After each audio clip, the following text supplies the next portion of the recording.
Hey everyone, and welcome to another CTS Biz Talk, brought to you by, we don't have sponsors yet, but we're still working on it. Hope everyone's having a great one. Today's podcast is the war stories regarding the Windows 10 end of life. So for those of you who do not know, Windows 10, which I feel like we just rolled it out, guys, maybe a year ago, becomes end of life October 14th, 2025. So just shy of a month away. And for those who don't know what EOL is, end of life, it basically means after that, Microsoft is going to stop supporting Windows 10 from a mainstream perspective. That means no more Windows security updates, no more patches. So any vulnerabilities that they have not patched over the last several years is going to be open. So you're just a wide open target. So I want to talk about what we have seen in the trenches. And if you guys have still not gone through the Windows 10 upgrade from Windows 10 to Windows 11, some things that you could expect. So I brought the experts in. Ceasar, Blazej, hello, hello. Hello, thank you for having me. As always, thanks for joining. So both of these guys on our team have been spearheading a lot of the efforts. I've noticed a lot of newsletters and social media paid ads from some of our competitors. Not going to mention any of those names, but now they're touching base with their clients saying, hey, Windows 10's coming. You got to buy new machines or either upgrade, which I think is kind of funny. And it's also sad. We started our push maybe back in May or June of this year. This way we are well in advance to make sure that we're not coming up against the deadline. So we're at about 90 to 95% done. And again, these guys are going to tell some fun stories. So guys, what kind of roadblocks and kind of issues have you guys run into? How have we gotten around them? And let's talk about customer experiences. So just jump on in. Yeah, I can start us off. So, as you mentioned, we started this like four or 5 months ago. We reached out to our clients. We basically did an asset report list, showed them all computers that are compatible and aren't compatible with Windows 11. And unfortunately, like for a lot of their devices just weren't compatible with Windows 11. So the fact that now we have devices that aren't Windows 11 compatible, we need to replace them. And the thing is, with most of these devices, you can't just easily swap them out. I mean, it takes time planning. You got to order it, you got to plan with the user, then schedule to get it set up, get them swapped over. So, having that a big window. I mean, like I said, we started this 4 or 5 months ago. We had that big window to get them ordered, set up, configured.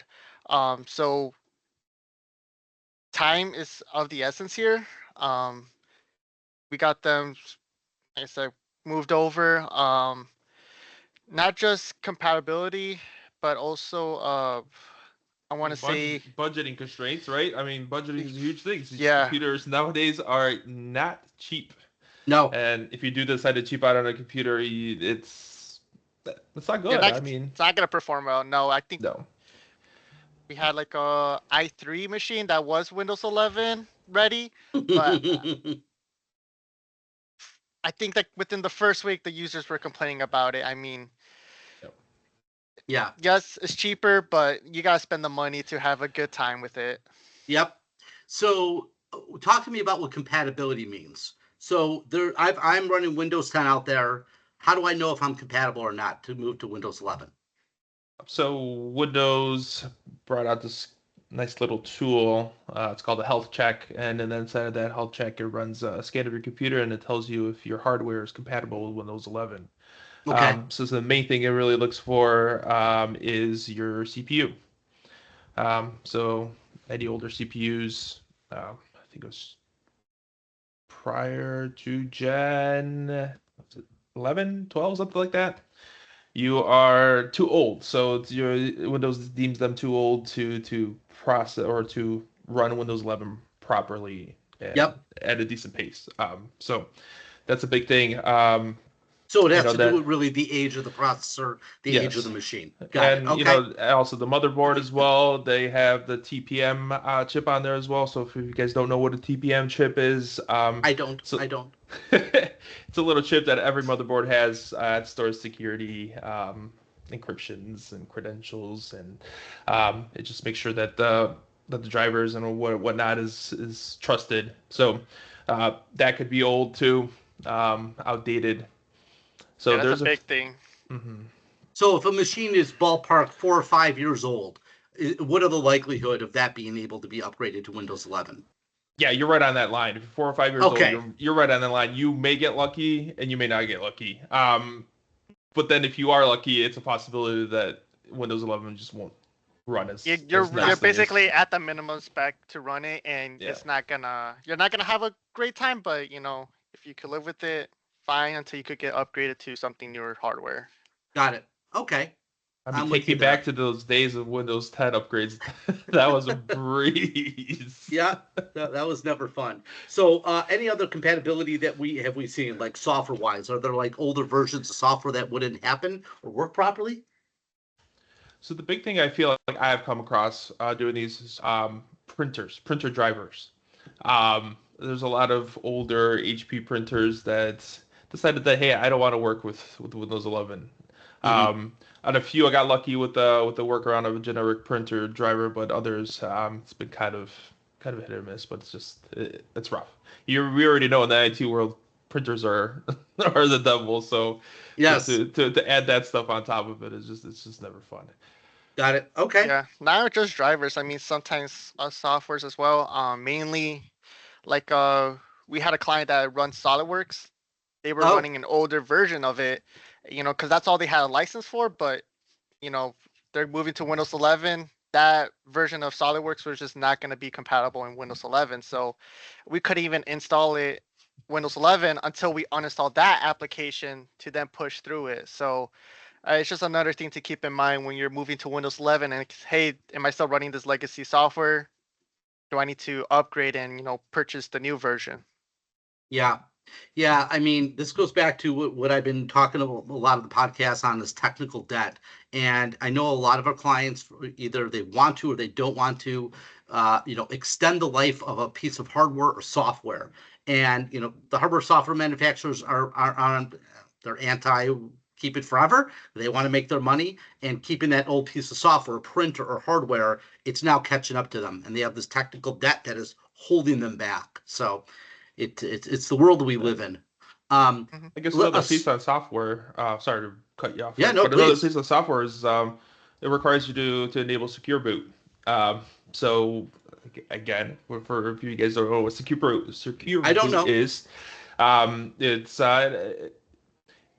it's a process that runs to check the software that it's authorized. It's a legit, I guess. A trusted manufacturer. Right? Let's put it that way. Okay. So it just checks the software when it's booting up to make sure. So some hard drives aren't compatible. Some, when you switch over from non-secure boot to secure boot, brick. I had to reinstall Windows a few times doing that. It's no fun, but that's another challenge that you have to overcome. Yeah. So it seems like there's just so many hoops you have to jump through to get Windows 11 working properly when you're getting to that older computer that if you're starting now, it seems like you're way behind on the. Yeah. Just to even add on to that, like the fact that some hard drives they're gonna break after you turn on secure boot. If you're starting now and Windows 10 is end of life and something comes up, a vulnerability where they could easily hack into the computer, I mean, if you're for other MSPs, if you have accounting clients and now you're doing it and they're still running legacy boot and it breaks when you turn on secure boot, well, now you're causing them downtime, and that's just not great. No, we don't like that trouble. That's not stuff we No. enjoy dealing with. So, of all the clients, and I'm throwing you guys on the spot, what percentage did the machines that we had, and obviously we managed thousands of machines, what percentage were Windows 11 capable of upgrade? Was it a higher amount, smaller percent? It felt like a higher amount, and the ones that were part of that higher amount just went through without a breeze, or the breeze is just super simple. Yeah. You asked it to upgrade it, upgraded. Yeah. Then you have that like 20 or 10%, something like that, where you're ripping your hair out, you're hitting, you're smacking the keyboard, you don't know what to do at this point. You're asking everybody, nobody knows anything. It's just, and then you're just lucky enough to stumble upon something that works. Yeah. I would say Okay, like so 70% were compatible. That rest is just 10%. Yes, they were, but they were having other issues where you had to reinstall it, Windows 11 over it. You can't just do the easy upgrade, and the rest is just outdated hardware. yeah, okay. So then so we're talking 80-ish, 70, 80% we were able to roll out. How did we do it? Talk about automation that we put in place and scripts, because I mean, thousands of machines, we're not doing it one by one, right? We're trying to do massive upgrades at the same time. What was that process like? Yeah, so when we started this, we wanted to do an automation with the Windows Upgrade tool, the Windows Mm-hmm. Assistant. We were able to get a script, I would say 60 to 70% working. It just depends on the computer. All it did was it runs the Windows Upgrade Assistant, goes through all the steps automatically, and it Mm-hmm. just runs in the background. It downloads the Windows 11, applies it, and after 30 minutes, it reboots the computer automatically. We ran into some issues with it on some computers because one, the computers needed to do the PC health check first, and then Okay. if you ran that script, it'll work. Or two, in rare cases, some of the computers just weren't compatible due Okay. to finding out that the TPM wasn't up to date, Got or it. it was just something weird. It was throwing errors because antivirus was blocking it. Okay. How about you, Blase? Like, how did the script work? Automation, all that stuff. For me, the script, it was very, very hit or miss. I found that manually running the installation assistant worked great. Then there's other times where our RMM was blocking the health check. So that was Okay. fun overcoming that and figuring that out. But once I figured that out, then you run into an issue where the even though that worked, the assistant didn't work. So then Okay. found out that you can do it by just doing a regular check for updates on your computer. So Windows 10 was smart enough to tell you, hey, you are eligible to upgrade to Windows 11, and that worked great for a while. That was my go-to. And then I found out that that doesn't work either sometimes. Then you have to go into the registry keys, start deleting stuff. So like an average user doesn't know, kind of sucks because Yeah. an average user. So if you have like one at home that like you wanted to Yeah. upgrade, it's hard. It's It hard. is. So that worked, and then I ran into an issue where now that doesn't work. So I'm still fighting with maybe like a handful of computers and trying to upgrade them, and it's just a never-ending wheel of just trying to find out what works. But Every single machine, every system's going to be a little different, and right, you just have to, keep trying. What other kind of issues do we run into out there? Um, a very fun one, I would say, is storage. Um, Mm. a lot of users like to store stuff locally, and the thing is, with this upgrade, you need, I would say, 60 gigs free. Um, It's a so lot. it's a lot. You have to download the file, and then it has to download the Windows 11 onto the current installation. I see why he needs it. But now you have to work with the user to free up that space, schedule time to move data off the computer, migrating it Yep. somewhere else. So for me, not just only installing it, running into errors from there, but it's creating that storage to apply the upgrade that I found Yeah. running into issues with. Okay. I remember on a couple team calls, we would have conversations where after post upgrade, the users were saying, hey, same machine, you upgraded from Windows 10 to 11, it's slow. I think we heard a lot of that. What were we doing after the upgrade to ensure that performance was up to par? Were we running additional scripts or Windows cleanup, or what were we doing to resolve that? You guys remember this? I believe we typically ran the Windows cleanup, Okay. ran that, and then we also just ran repair commands in the background. Okay. With the basics, the SFC scan out, or Yep. the DISM Yes. clean health script. So if done properly, machines should not be running slower with Windows 11 than 10. Is that a fair statement? That is a fair statement. Okay, got it. I had that look from Caesar like, I would say, like, for the most part, it should run fine. Yeah. In my opinion, though, Windows 11 is a little bit more like excessive. Okay. It likes to hog a lot of resources. So a big thing is some of these computers are running 8 gigs of RAM. I always suggest if you're Windows 11, you need 16 gigs minimum. Okay. Just considering the fact Windows 11 it's running a lot more processes in the background. Why? Microsoft, I don't know.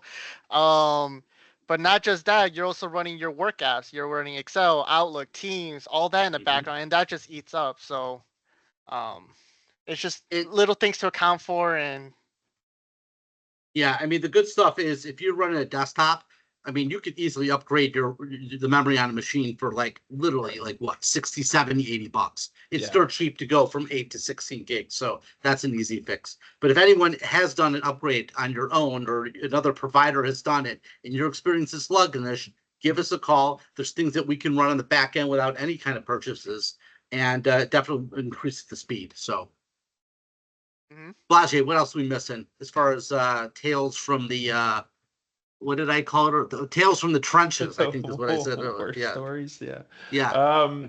I think another thing would be just you ask somebody to leave their computer on at night when you're trying to do this. I think that's that's a big thing. You know what I mean? Yeah. Obviously, we understand that everybody's busy throughout their day, and you forget your IT guy asked you to just leave your computer on so we can do our thing. So I don't know, like maybe this could be a reminder. Be nice to your IT people. Yeah, there you go. There's a good plug. I like that. Yeah, I mean, we could disable power saving modes and stuff like that easily, and we've done that.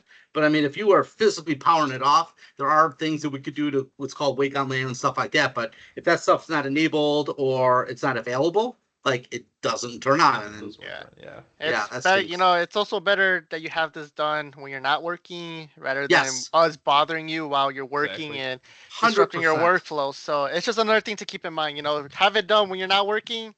Yes. As opposed to us bothering you when you're during your work day to get this done. Something that's going to be mandatory, with everyone.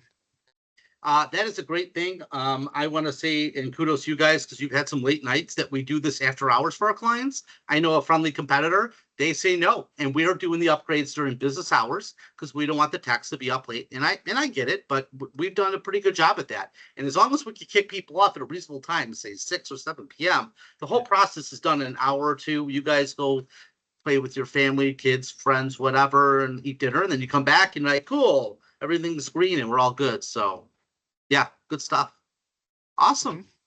Well, guys, this has been exciting, I think, because there's a lot of people out there that they're seeing in the news, like even like different news sources. Like, oh, hey, everyone, Windows 10's out of life, and you better replace it. It's like the announcement was a year and a half ago. If you didn't know about this and you're not taking action, I don't necessarily feel bad for you guys. Got to get it done now. Even softwares are mandating to be on Windows 11. If you run into issues, you're still on Windows 10. Hey, you got to be upgraded. Maybe that's your issue.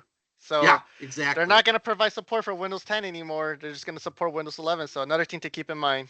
That's a great point. Yeah, in fact, one of our accounting clients just sent me an email like, "Hey, are we good?" I'm like, "Hey, buddy, you're all done upgraded a month and a half ago." Okay, cool. I want to make sure our accounting software doesn't just stop working. Nope, you're all good. So. Well, this was great. This was like a therapy session. There you go. Yes, indeed. Well, Blazej, Caesar, thank you much for the time. Hopefully everyone got some knowledge nuggets out of this podcast and enjoyed it. If you guys did, like and share, and we would appreciate it. So thanks, guys. Appreciate your time again. Thanks. Bye, everybody. All right, you guys take care. Bye-bye.